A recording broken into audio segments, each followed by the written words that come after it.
Hello, my name is Marques Ogden. I'm here to tell you my personal story. My mother and father met in the late 1960s when my dad was at Howard University and my mom was at DC Teachers. They got married in 1972, the day after they graduated from college. I have an older brother, his name is Jonathan Ogden. He played in the NFL for 12 years. He's the first ballot Hall of Fame, left tackle, that went to UCLA. My upbringing is a very interesting one. I was born in 1980. In 1988, my parents got divorced, and my mother actually left us on Christmas morning. And I ended up living with our father. We ended up living with our father at that time. He took sole custody of both me and my brother Jonathan. And I remember growing up in the house with two guys, no maternal figure around. It was very unique. We were very close, played a lot of sports, did a lot of guy things, but I also learned a lot about how to respect women, how to work hard, how to be very responsible, how to be fiscally responsible. My dad got his degree from Howard University in economics and his master's from the University of Maryland in economics. So we were taught a lot about financial literacy and all that kind of great stuff at a young age. I went to Stevens Elementary School in Washington, D.C., and actually in downtown D.C., and it was kind of funny because my grandmother's best friend was my principal, which made me always be scrutinized for everything that I did in elementary school. I then went to St. John's Middle School, and I went to St. John's College High School from 7th grade through 12th grade. I played football my freshman year of high school through my senior year of high school. I literally thought my career was over in 1998 when I got no offers to go play football in college. I got a phone call the last day of scholarship time frame. It was from Howard University.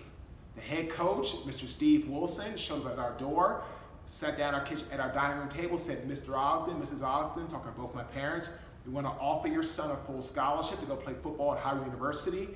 We really believe he has NFL talent." And I tell people all the time when I do my keynote speaking, NFL talent? What are you talking about?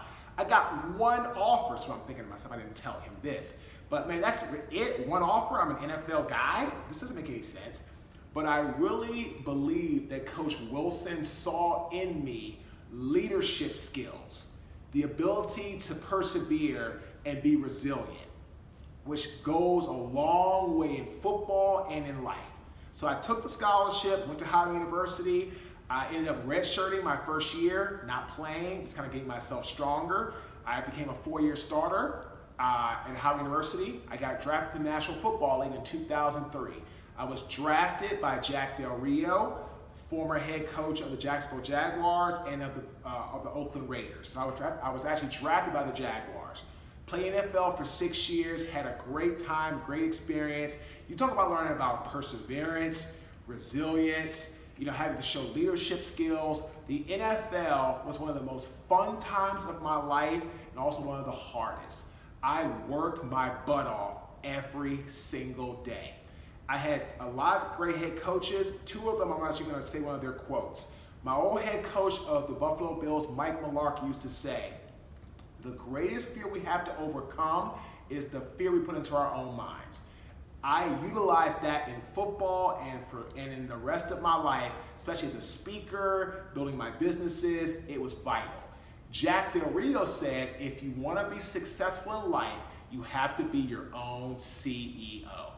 And he is so spot on, because everything I do in life now, it's all about me being the catalyst and the driving force to be successful and not counting on other people to be successful for me.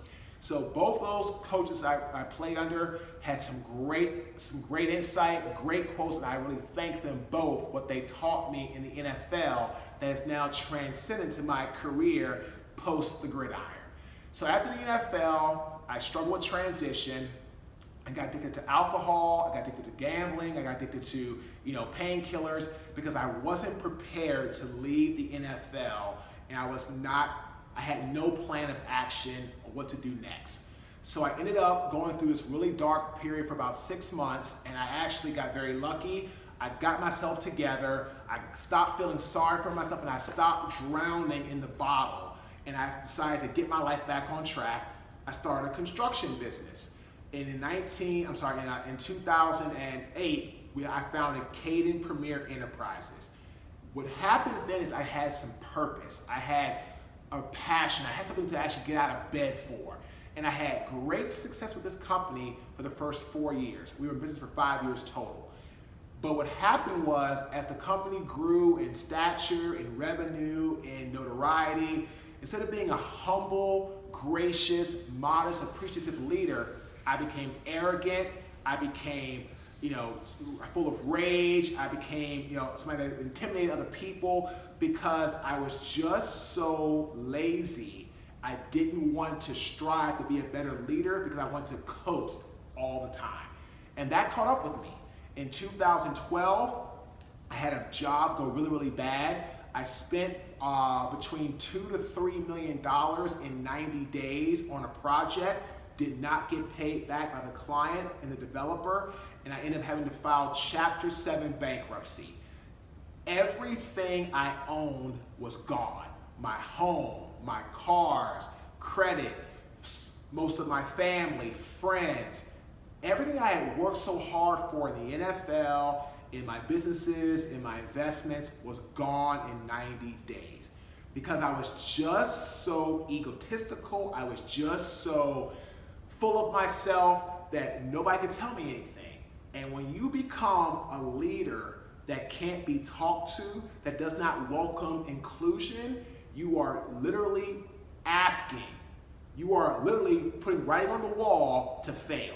So I challenge you, if you are a leader growing a business and it's going well, don't just stay where you are as far as being humble and modest to get there. Become even more modest, even more humble, even more appreciative, and tell those people that work for you, that you serve, how much you appreciate them. So fast forward 2013, I ended up having to file Chapter 7 bankruptcy. I had to move from Baltimore to North Carolina. I was 1 week away from being homeless.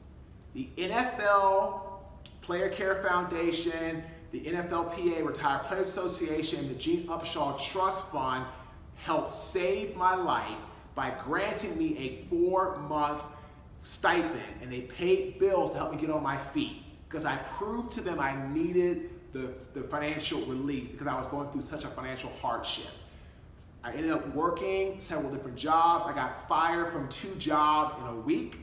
I ended up becoming a football coach, and believe it or not, I was a hard-working, working the graveyard shift janitor, making $8.25 an hour to support my family. And I had my life-changing moment was I had the spoiled milk moment where someone's spoiled milk got on my bare skin, taking out the trash. And I sat down on the curb, put my head in my hands, started to cry, and I said to myself, what the hell is happening to my life? If I don't make a change today, take immediate action to get my life back on track, I'm gonna always be sitting right here for the rest of my life, taking what life gives me instead of going after what I want. I decided to become a national keynote speaker, but again, when you transition, it's very hard. I got no paid jobs for 30 straight months, but I never gave up. I never quit. When I had people telling me how much I was doing wrong and being very negative, it's called the avalanche theory. I kept my head down, I persevered through it, I pushed through it. And people say, when the avalanche theory hits you, you're on the right track. But if you give in to the avalanche theory and you quit and you throw the towel in, that's exactly what everybody wants you to do that's talking bad about your vision, because they don't want to see you achieve great success. I pushed through the avalanche theory, I pushed through all the negativity, all the non-believers, got my first paid job in April of 2016, and I have not looked back since. I have great clients I've worked for like JP Morgan, the Home Depot, AXA Advisors, PNC Bank, the Buffalo Bills, the NFLPA Retired Players Association, NFL Player Engagement Office, Cisco, Siemens, MetLife. I could go down the list. And I'm just gonna tell you, it's never going to be easy. It's never going to be just so cut and dry. It's going to take work.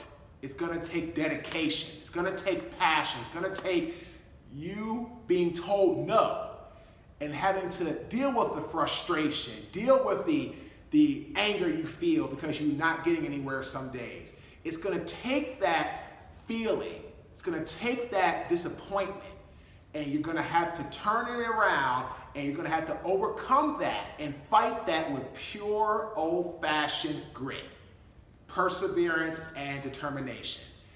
Whatever you want to do in life, if you are able to withstand the avalanche theory, if you can set the vision, if you can write down your goals, if you can compete only against you and your future self, and if you can tune out all the non-believers and push forward, and no matter what you are experiencing, facing, dealing with, just keep going, keep going, keep going.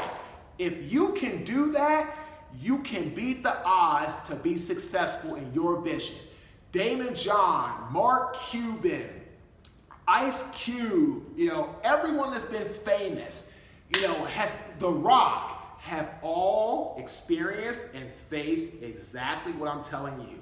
The dark times, the rough times, the non-believers. So you just have to be part of that small percent of society that's able to push through. So that's my personal story. I've broken through the barriers, I've worked my butt off, and now I have these amazing clients. I do leadership coaching. I have different organizations that I'm a part of, that I'm on the boards of, that I'm part of different organizations where I own parts of the different equity of businesses.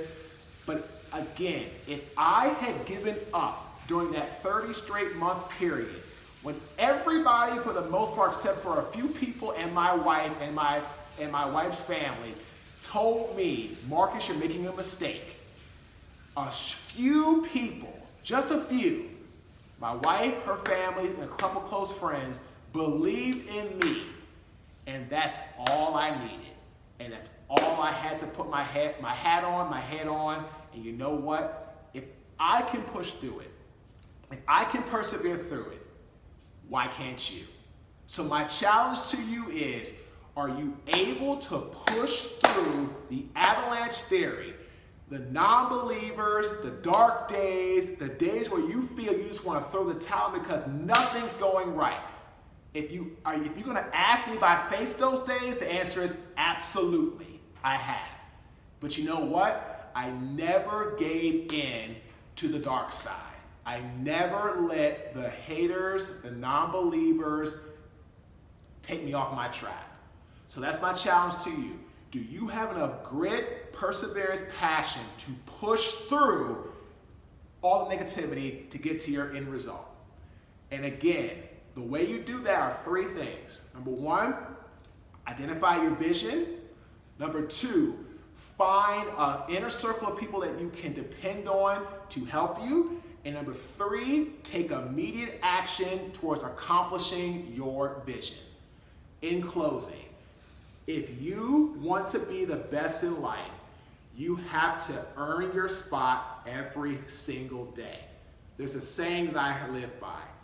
Complacency is a cancer to people reaching optimal success. So do not let complacency, do not let people getting negativity, do not let people who are non-believers bring you down to make you throw in the towel and give up on your vision. Again, one more time. Complacency is a cancer to people reaching optimal success. So please be part of that small percentage of people that don't let complacency ruin their brand or their vision.